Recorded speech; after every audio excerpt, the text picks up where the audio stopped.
대한변호사협회가 협회장 직권으로 권경의 변호사의 불출석 패소 사건을 조사하기로 결정했습니다. 큰 위로의 말씀과 그다음에 유감의 얘기를 전달하고 싶고요. 동일한 문제가 발생하지 않도록 재발 방지에 관한 모든 조치를 강구할 것이다.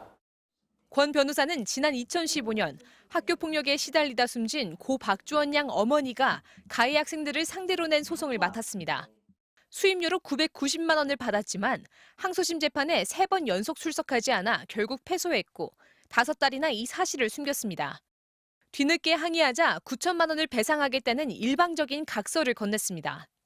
어떻게 할 거냐 했을 때 지금 형편이 안 돼서 연말까지 어떻게 해드리겠습니다. 이렇게 말하는데 그 금액이 무슨 의미가 있느냐고요.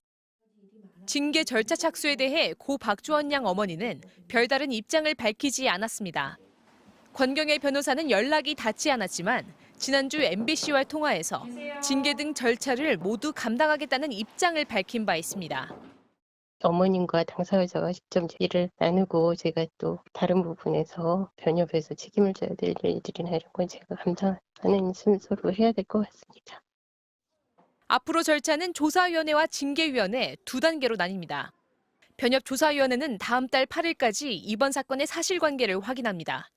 이어 변협은 징계위원회를 구성해 최종 징계 여부와 수위를 결정합니다. 권 변호사는 조사위의 서면으로, 징계위에는 직접 출석해 자신의 입장을 소명할 기회를 갖게 됩니다. 징계 수위는 가장 낮은 견책부터 변호사 자격을 박탈하는 영구 제명까지 5단계. 변협은 늦어도 8월까지 징계를 끝낼 계획인데 권 변호사가 법무부에 징계에 대해 이의를 신청할 수도 있습니다. MBC 뉴스 이유경입니다. 네, 법조팀 이유경 기자 나와 있는데요. 궁금한 점들 몇 가지 더 물어보겠습니다. 자, 권경의 변호사에 대한 징계 절차가 시작이 됐습니다. 가장 궁금한 점은 역시 어떤 책임을 지게 될지 징계 수위거든요. 어느 정도 징계가 내려질 것으로 지금 예상이 되고 있습니까? 네, 사안이 심각하고 사회적 관심도 높은 만큼 중징계를 예상하는 분위기입니다. 예. 과거 사례를 살펴봤는데요. 네. 최근 3년간 변호사 징계 300건 중 성실 의무 위반은 32건, 최고 수위인 영구 제명은 없었습니다. 5년간 변호사 자격을 잃게 되는 제명이 1명, 정직이 9명, 10명만 중징계였습니다. 예. 나머지는 견책과 벌금에 그쳤습니다. 사건마다 수위는 제각각이었는데요. 변호 활동을 안 하고 재판에 안 나간 변호사에게 정직 6개월이 내려진 한편 재판에 2차례 불출석해 결국 패소한 변호사, 고작 과태료 700만 원만을 받기도 했습니다. 그렇군요. 징계위원회가 그때 구성되다 보니 일관된 기준이 없었던 것으로 보입니다. 예, 책임을 좀 제대로 물어야지 다시는 이런 일이 벌어지지 않을 텐데 징계는 언제쯤 결정이 되나요? 네, 변협은 8월까지 징계 절차를 마무리하겠다고 했는데 그게 끝은 아닙니다. 징계를 받은 변호사가 법무부에 이의를 신청하면 여기서 최장 6개월이 걸립니다. 8월에서 또 6개월이 걸리는 거군요. 네, 그렇습니다.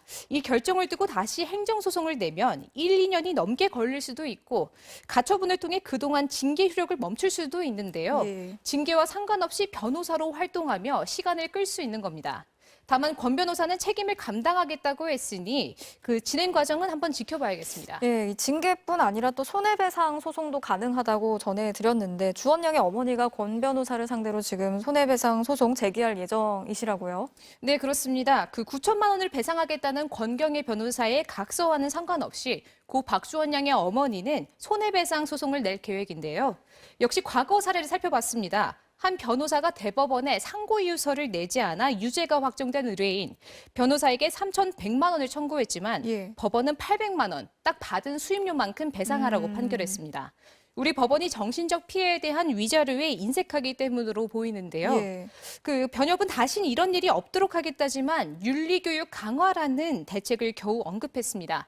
크게 공감이 가진 않습니다. 그렇네요. 다만 변호사들은 이번 사건이 경각심을 주는 계기가 됐다고들 말하는데요. 네. 얼마나 자성하고 있는지 변협이 결정할 징계 수위가 첫 가늠자가 될 것으로 보입니다. 네, 앞서 언급한 것처럼 다시는 이런 억울한 일이 발생하지 않게 하기 위해서라도 정확하게 좀 책임을 물어야 할 텐데 저희가 이 사안 계속해서 지켜보도록 하겠습니다. 이유경 기자 잘 들었습니다.